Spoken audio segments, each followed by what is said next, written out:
last week, I think we need to backtrack just a little because I kind of run through 19, we're in Luke 19, 45 through about 48. Right before that, Jesus had come in triumphal entry. That would have been a Monday, according to scholars. So I don't know how, I'm trying to give you a timeline because before we get to the end of the chapter, we're going to be on a Wednesday, which today is a Wednesday. So I thought that was neat. But, he went in and seen, the temple, the people selling and buying and, making his father's house, a den of thieves. And it's in another place where he says that.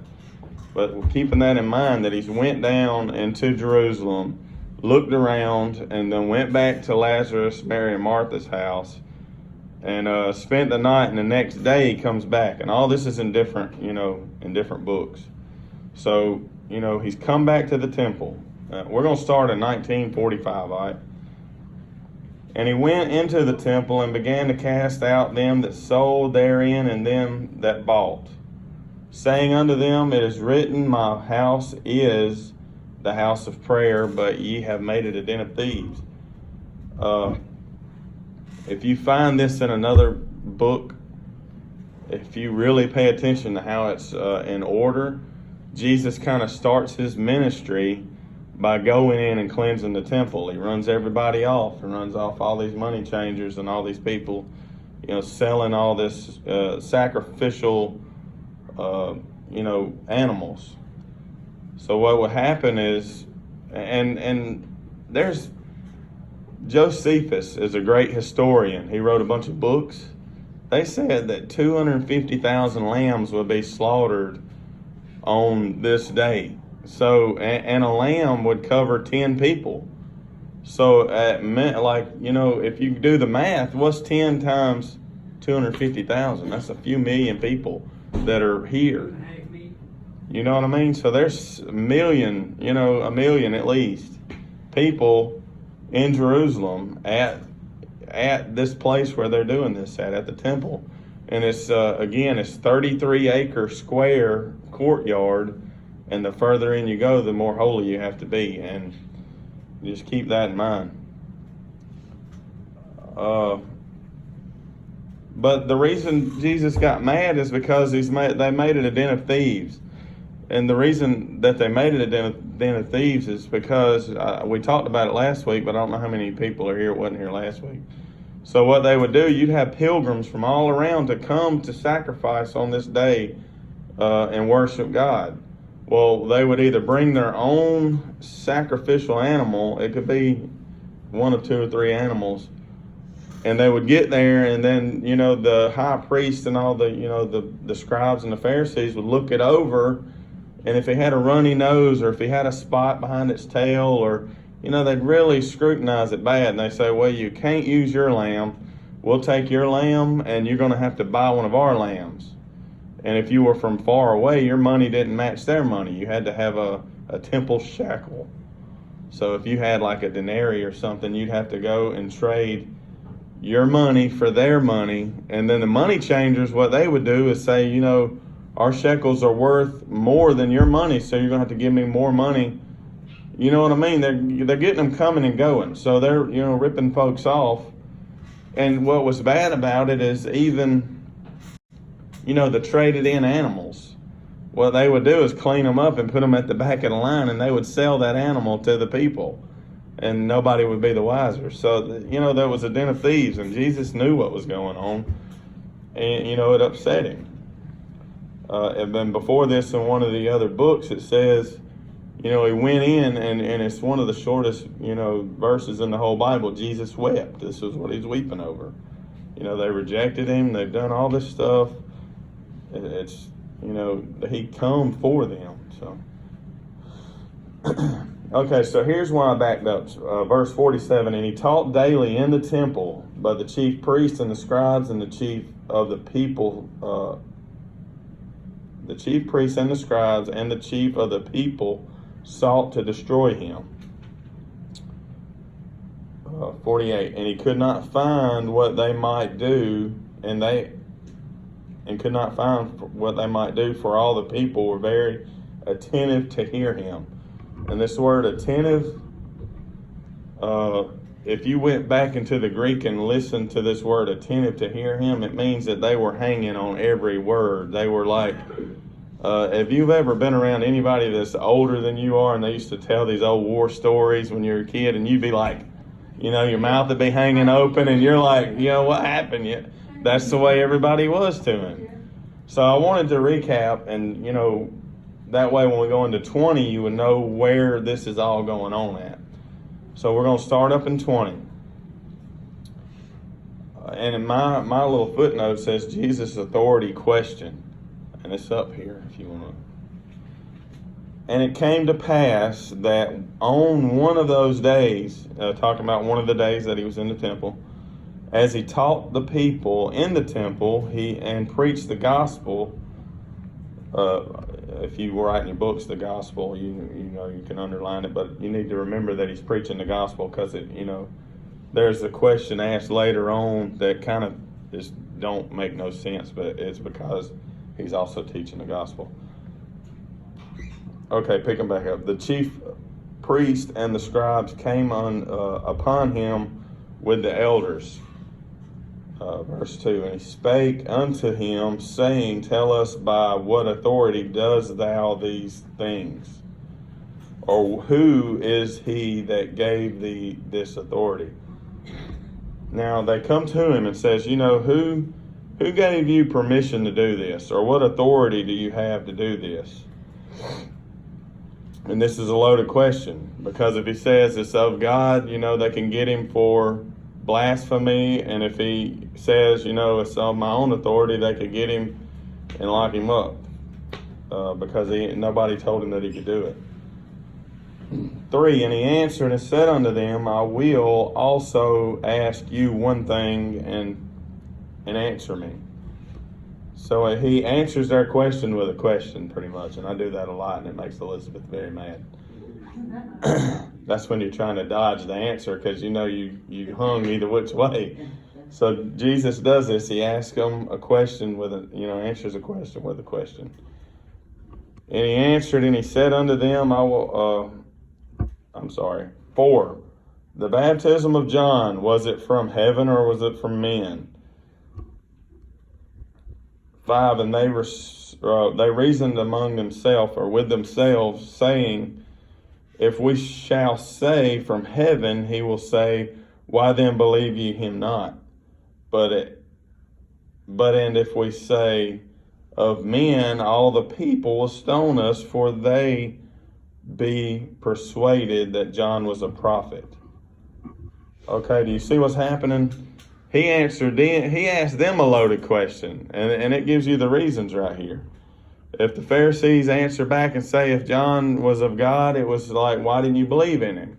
Because John, you remember what John came to do. He said, Jesus is the Messiah. He's the one, he's the lamb that's going to be the one that dies for everybody's sin. I'm not even worthy of unlatching in his shoes. But if he says he's of men, because they don't want to, believe in the deity of Christ, if he says he's of men, all the rest of the people are going to get mad at him, because they think that he's a prophet, which he was a prophet. But, either way he answers, the people are going to get mad at him either way.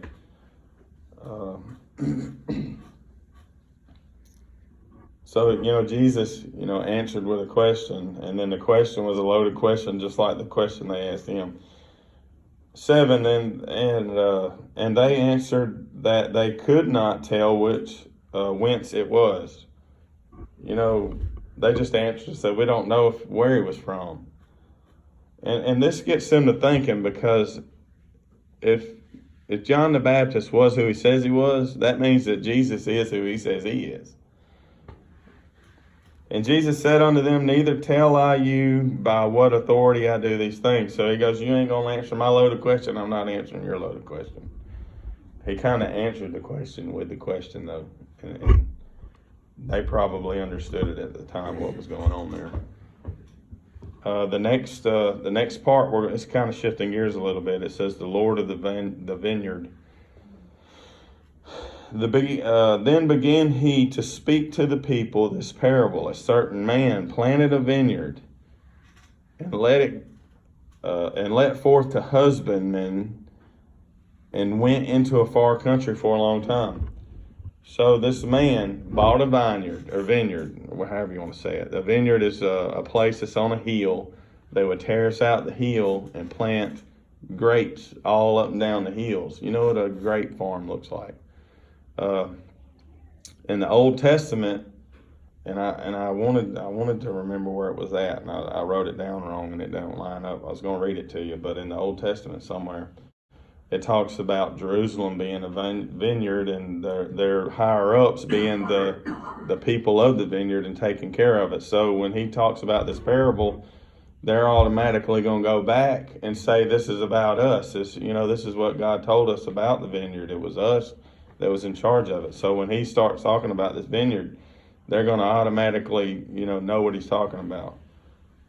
But you see the guy that bought the vineyards, rented it out or leased it out to husbandmen, and husbandmen only means farmers. Okay, so the farmers are running the place, while the guy that owns the place is far away for a long time, is what it says. So the guy that owns the place ain't there. It's just the husbandman. The farmers are running it. Verse 10, and at the season he was sent he sent a servant to the husbandman that they should give him of the fruit of the vineyard. But the husbandman beat him, and he sent him away empty. So when the guy that owns the field or the farm sends a guy out to get his share of the crops, they just beat him up and send him off. And again, this is verse 11, he sent another servant, and they beat him also, and entreated him shamefully, and sent him away empty. 12, and again he sent a third, and they wounded him also, and cast him out. So you see what's happening here. And this is a picture. If you go back, the vineyard is Jerusalem. The husbandmen are the Pharisees and the scribes and all the upper people. And all these people that have been sent are prophets. You got to think that this is a parable. It ain't really a story about vineyard and people. It's a parable. So all these prophets have come, and you've rejected them. And all the prophets, just, if you go back and just go into history, all the prophets were killed. And they were treated bad. I think Isaiah was sawed in half. So, really. So you gotta think that, the husbandmen haven't accepted and hadn't been putting out good fruit and hadn't been doing what they're supposed to be doing and hadn't, obeyed the people that came to, that were supposed to be of God. And that's what the guy that owns the place is, God. So, this is going to make sense in a minute.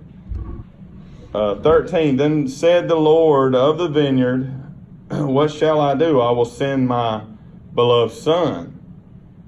It may be they will receive him, or it may be that they will reverence him when they see him. So Jesus is this guy. They were supposed to reverence him. They're supposed to figure out, this is the Son of God. This is the son of the vineyard.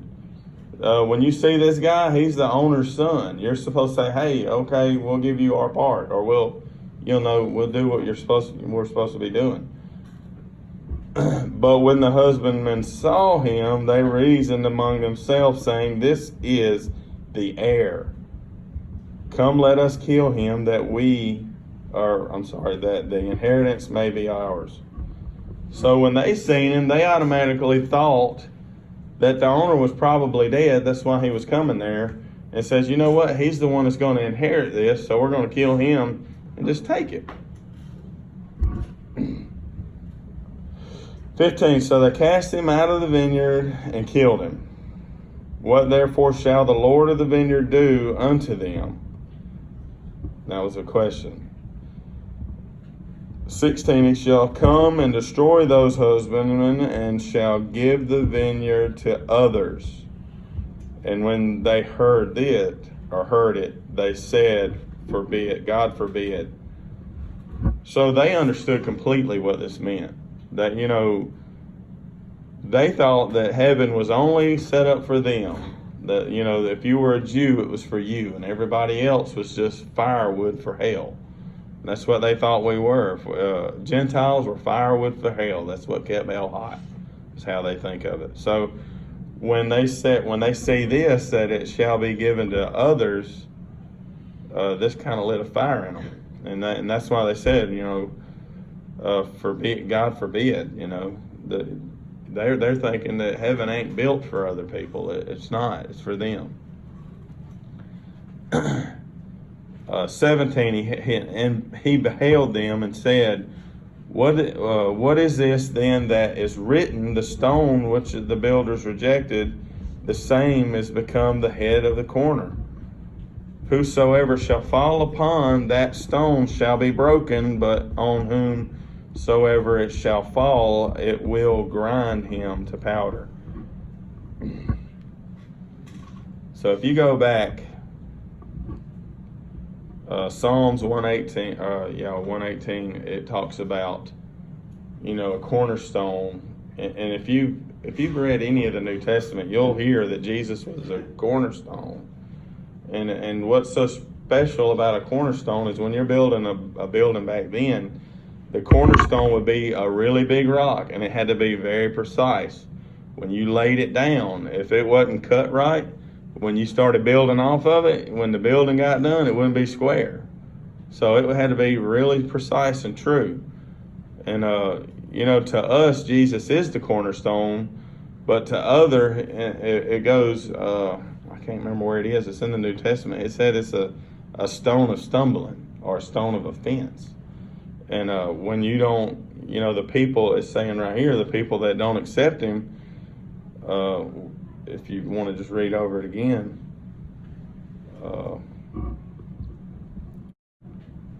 he's the head cornerstone. Whosoever shall fall upon that stone, or the stone shall be broken. Hang on. Whosoever shall fall upon that stone shall be broken, but on whomsoever it shall fall, it will grind him into powder. What do you think that's saying? When he comes back, that he's going to come back, and he's going to crush everything. Jesus can be your cornerstone, and he can keep everything straight, and you can be on a good foundation, or he'll be the stone that smashes you at the end. It won't be good. 19, and the chief priest and the scribes the same hour sought to lay hands on him. And when it says that, to lay hands on him, they ain't wanting to pray for him. They want to kill him. And they feared the people, for they perceived that he had spoken this parable against them. Boy, they're Captain Obvious, ain't they? So you pretty much tell these guys that they think they're going to be going to heaven. They think they've got all this stuff and they own this. But you pretty much told them that everything you're doing is not what you're supposed to be doing, and I'm going to crush you. And they don't understand it ain't going to be on this earth. It ain't going to be on this time. It's going to be on the second coming. Nobody understood that at this point. So the next part is paying tribute to Caesar. And all of these questions are just setup questions. They're wanting to, he's there. He's went to the triumphal entry, and he came in on a donkey, right? So when you come in on a donkey, a king ever come in on a donkey, come in making peace. So if a king ever come in on a horse, he come to fight. So he comes in on a donkey as peaceful to come in and rule, and everybody was, Hosanna, Hosanna, which is saved now, and they were saying all this Old Testament stuff, which is prophesied as what was going to be said to the Messiah. And they done asked him, what authority did you have for all this? And then it's done made everybody mad. All the higher ups, they done got mad about it. So they're trying to set him up. They're asking these ridiculous questions, trying to, get him in trouble so they can lock him up and kill him. And this is another question, paying tribute to Caesar. Verse 20, and they watched him and sent forth spies, which should form themselves just men. And that means they're going to look like regular old people. They're going to look like upstanding citizens, but they're spies sent in, that they might take hold of his words, that so they might deliver him unto the power and the authority of the government. So they're going to try to get him in trouble with this question about this coin. Okay, so it says deliver him to the power and the authority over the government. And you're trying to set up God here. I mean, how much powerful does it get? You're trying to, and it's funny they use this word because you've got the most powerful thing in your midst and you using earthly powers against heavenly powers here.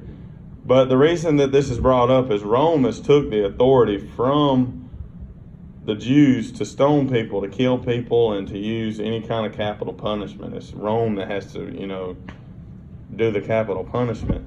And it kind of works out because it was prophesied that Jesus would hang on a cross and to die the way that he did. Well, if the Jews got to kill him, they would have been stoned to death. But if the Romans killed him, he would have been hung on a cross. So it's weird how God works his ways and takes the laws and changes them and everything, and he uses it, and it's already prophesied. So that's why it's the authority of the government, and that's Rome. They don't have the authority to kill. 21, they asked him, saying, Master, we know that thou sayest and teach rightly, neither acceptest thou the person of any, but teachest the way of God. And if you look at this, neither acceptest thou way of person. You don't care if somebody's a Pharisee. You don't care if somebody's poor. You're going to treat them the same way. Sometimes we get around certain people and we'll act a different way. Jesus wasn't like that. He acted the same way. If he was in front of the president of the United States, he'd act the same way as if he was in front of a junkie on the side of the road, okay? So you're not a respecter of person is what he's saying. You're a straight shooter. And you teach of God. And this is a setup. This is buttering him up. This is part of that, looking like a good old person, not like a spy.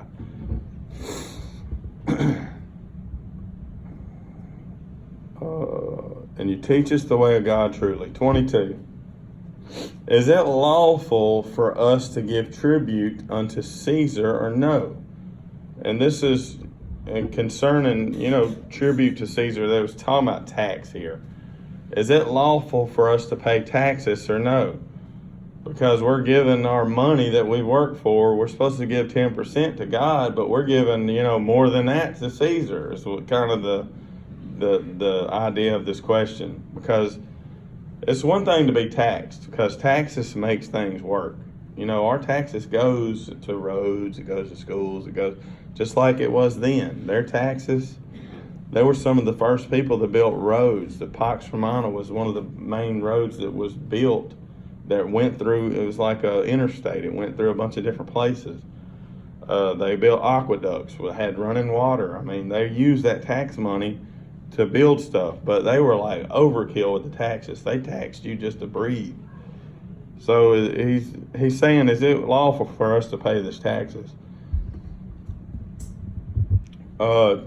And he says, show me a penny. And I think he's, what's the other word for this?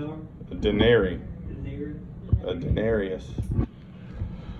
Well, a denarius, I'm bringing this up because if you just think of money, there was money back then that didn't have pictures on it, but a denarius was a silver coin, and on both sides of it, it had a picture of Caesar.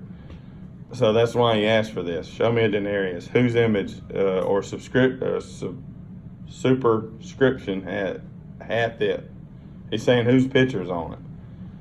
They answered him and said Caesar's. I'm going to go on a rabbit chase here. Pictures is a big no-no. The Jewish people back then, a picture of anything was bad. They didn't have pictures. So to bring up the point that it has a picture on it would be like, uh-oh, it's got a picture on it, It was even so bad that, Pontius Pilate brought in these big these big flags and put them up on the Antonia Fortress, and they had Caesar's kind of picture on it. Well, they went up there and like had a big old fit in front of Pontius Pilate, and he said, "No, I'm not taking them down, or I'm going to kill y'all. Get out of here." So they all, put their necks to the sword, and he slew a boatload of them. He just killed a bunch of Jews because they didn't want a picture. Well, what happened is Caesar found out about it, and Pontius Pilate got in trouble. And then on a second occasion, Pontius Pilate brought in a bunch of shields inside of the Antonia Fortress. That's where he stayed when he was down there when they had these big things going on. Well, there was the big shields in there, and they found out that they had pictures on them, so they wrote a letter to Caesar, and Caesar got on to him again. It says, "Hey, get the pictures out of there." So the point that he's pointing out that, hey, there's a picture of somebody on it should be like, uh-oh. But the whole point is we're fitting to get to it. And he said unto them, this is 25, "Render therefore unto Caesar the things which be Caesar's, and unto God the things which be God's." And this word render in the Greek means there's one word. I look at these words and I can't say them, and I can't even remember them now. But there's one word for give. But there's another word that looks a lot like this word. It has a prefix in front of it. It means to give back. And he's saying, this coin is Caesar's to start with. Why don't you just give it back to him? Is the idea here. You're not giving anything that belongs to you to Caesar. This coin belongs to Caesar. So give the coin to Caesar. And he kind of dodged the question by answering it like that. And then he goes on further and he says, if it belongs to God, give things to God which belong to God.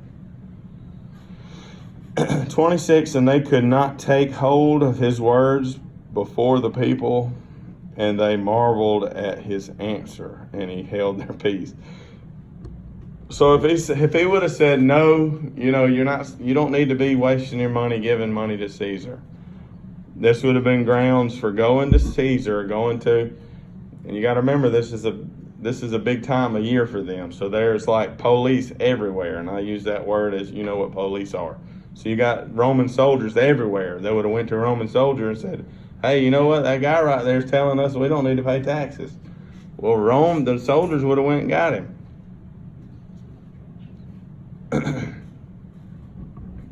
So they were trying to set him up. All right, children of the resurrection. This is the next part. 27. "Then came to him certain of the Sadducees, which denied that there is any resurrection, and they asked him." So the Sadducees are not like Pharisees. Pharisees believed in all of the Old Testament.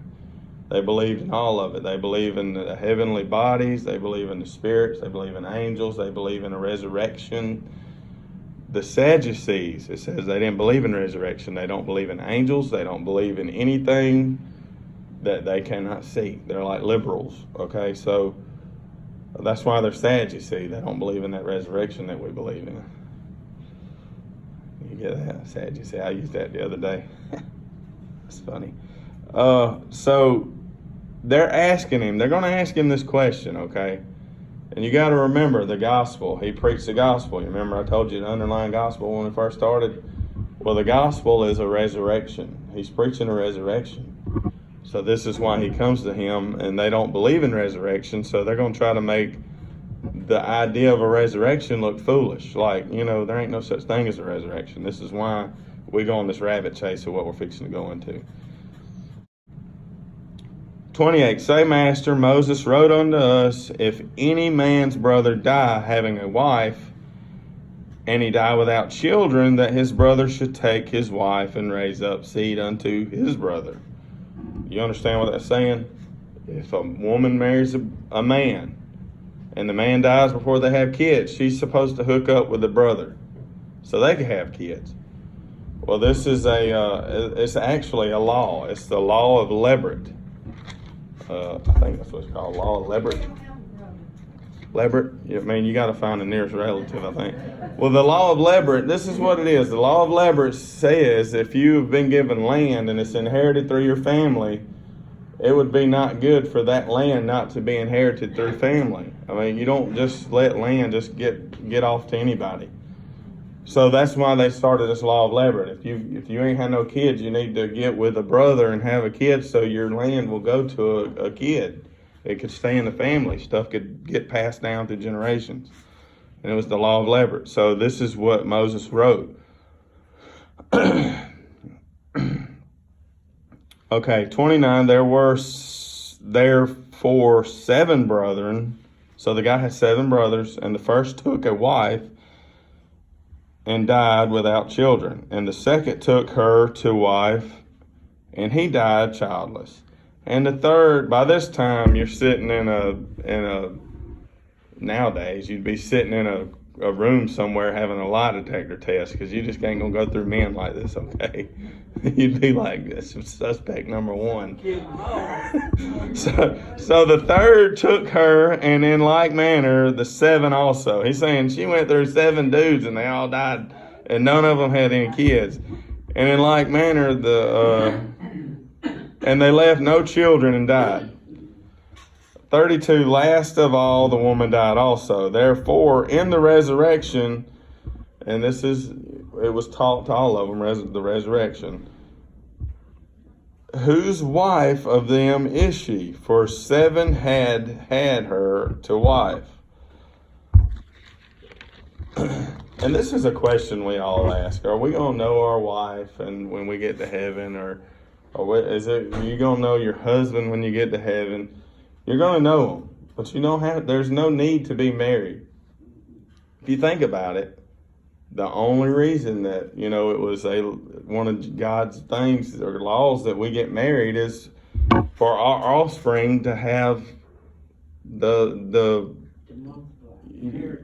well, no, not inheritance, but like a healthy household. You know what I mean? The child needs a woman and a man. That child needs a woman to nurture it and a man to, make it tough. And without the marriage, you're going to have one-legged. They're either going to grow up to be girly or, they're going to grow up to be manly or, that's the only reason that was established is for the children. Your children raise up and they'll know that, how it's supposed to be. So when we get to heaven, we're not going to be, we're not going to be multiplying. Angels don't multiply. We're just going to be beings. We're not, and we'll get into it a little bit better. And Jesus answered, this is 34. He answered, saying unto them, the children of this world marrying are given in marriage, but they which shall be accounted worthy to obtain that world and the resurrection from the dead, neither marry nor are given in marriage. So if you are worthy enough to make it to heaven, there ain't going to be no marriages, because there ain't no need for it. Well, you ain't going to be having kids to have to raise up. 36, neither can they die anymore, for are the children of God, being the children of the resurrection. Now that the dead are raised, even Moses showed at the burning bush. And he goes back to Moses again. The Sadducees believed in the Bible, only the first 5 books of it. So he goes all the way back. He uses part of the first 5 books. He goes in the burning bush when he calleth the Lord the God of Abraham and the God of Isaac and the God of Jacob.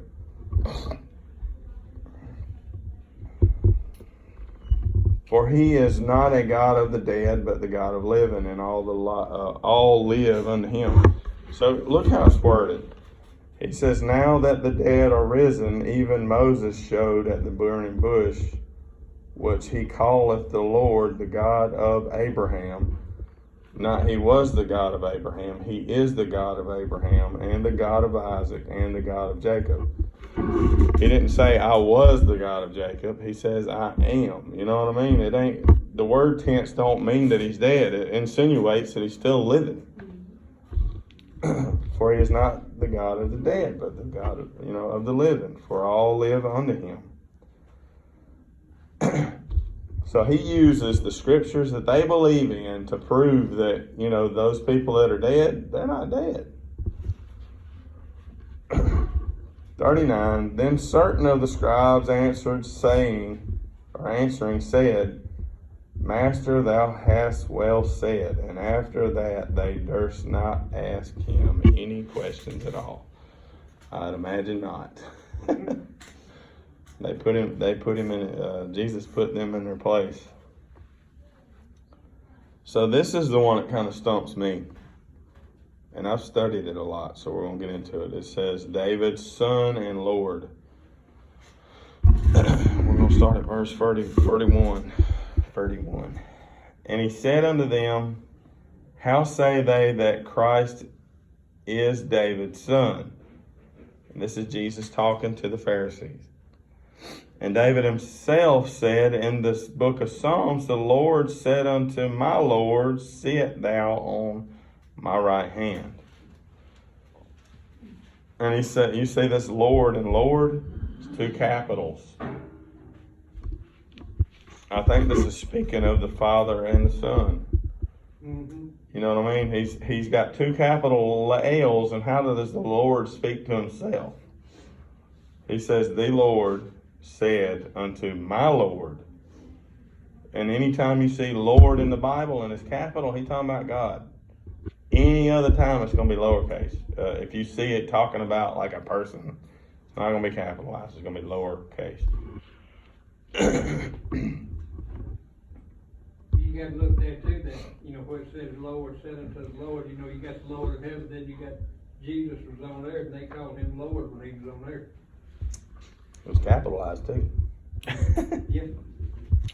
45, then in the audience of the people, he said unto his disciples, Beware of the scribes, and which desire to walk in long robes and love greetings in the markets, and the high seats in the synagogues, and the chief rooms at the feast. Beware, and this is anybody. We all need to beware of the people that, jump up and down saying, hey, look at me. Especially if they're in the church of God's people. If you're jumping up and down saying, look at me, and you call yourself a Christian, we need to be looking at them, we need to have some discernment about what their intentions are. Because Jesus tells us right here, beware of people like that.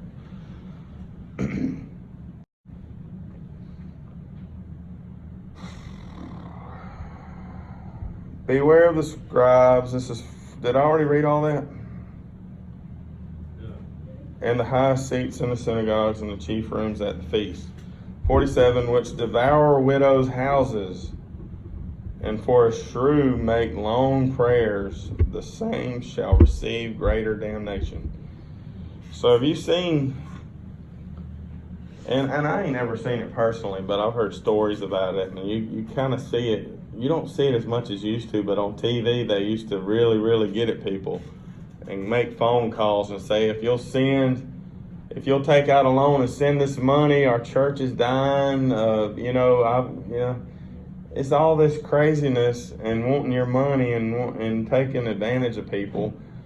And devour the widows, just like nowadays. The widows, if you've outlived everybody and you're a woman, you really start reaching out to God, and you get to where you really want to just connect with him, and you can be taken advantage of by people that claim to be Christians. So the people that are taking advantage of widows, you need to watch out for them. And you need to watch out for the people that stand up in front of everybody making long prayers and, for a show. They're using God for their own profit. Yeah, and it says for a show, a shoot. That means that people are showing out with these big old long, complicated prayers. You need to be watching out for folks like that. The same shall receive greater damnation. And that's something for us to think about. If we want to, get up in front of everybody and, we'll jump up now, wave, look at me, and make long prayers and act like you know something. There's a greater damnation coming to you because you are deceiving God's people. Just like that coin. That coin belonged to Caesar. But guess who you belong to? You belong to God. Your money, did you know you could have all the money in the world, and if you took that money, it's worth money, right? Well, that money, if you set it on fire in front of somebody, you get locked up. You can't deface money. It ain't yours. Same way with God's people. People messing with us, we belong to Him. That's crazy to think about, ain't it? You got all that money. It's your money, but guess what? It really ain't yours.